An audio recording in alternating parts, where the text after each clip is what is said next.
Episode 24 this week, Errand of Mercy. An important episode. In this episode, the Enterprise starts off being attacked by Klingons and then immediately told over subspace radio that there's a war with the Klingons. Federation and Klingon Empire formally at war. This lasted pretty much the rest of the series. Pretty much. But they're en route to Angola, and they run into these people that they think are some sort of backwards primitive people. They don't care that the Klingons are coming. Captain Kirk says, defend yourselves, let the Federation protect you, we'll shoot the Klingons. And they're like, no, we're fine, don't worry.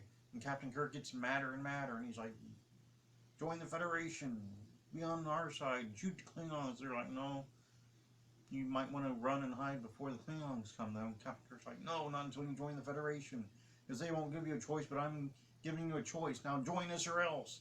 And you're like, no, and get out of here. They do not. And the Klingons show up. Mr. Sulu, who wanted to fight the Klingons while he was in command of the ship, but was told no, has to leave orbit. He has to go find other ships and then come back with a fleet of ships. Kirk and Spock stay behind, and the Angolans say, we'll give you fake IDs. We'll tell them you're one of us, and Mr. Spock will say he's a Vulcan merchant. They're like, okay. The Klingons buy it reluctantly, but Kirk and Spock stage this weird two-man attempt at sabotaging the Klingons. Klingons apparently cannot hear very well because Mr. Spock and Captain Kirk lay out their plan 5 feet from a bunch of Klingons. Spock even yells, Captain, right in front of the Klingons. They don't look at him twice. Don't budge. They don't say, Captain, are you really a Federation starship, Captain? They just ignore it. Ignore it. The Klingons eventually find out Kirk and Spock are the ones sabotaging the planet. They get mad, but then before anything can happen, Mr. Sulu returns with the fleet, and then the ships get all their instruments too hot to touch. All the buttons on the ship really hot, 350 degrees they say. Turns out the Angolans were mystical, non-corporeal figures the whole time, who only took humanoid form so they could interact with the people that visited their planet.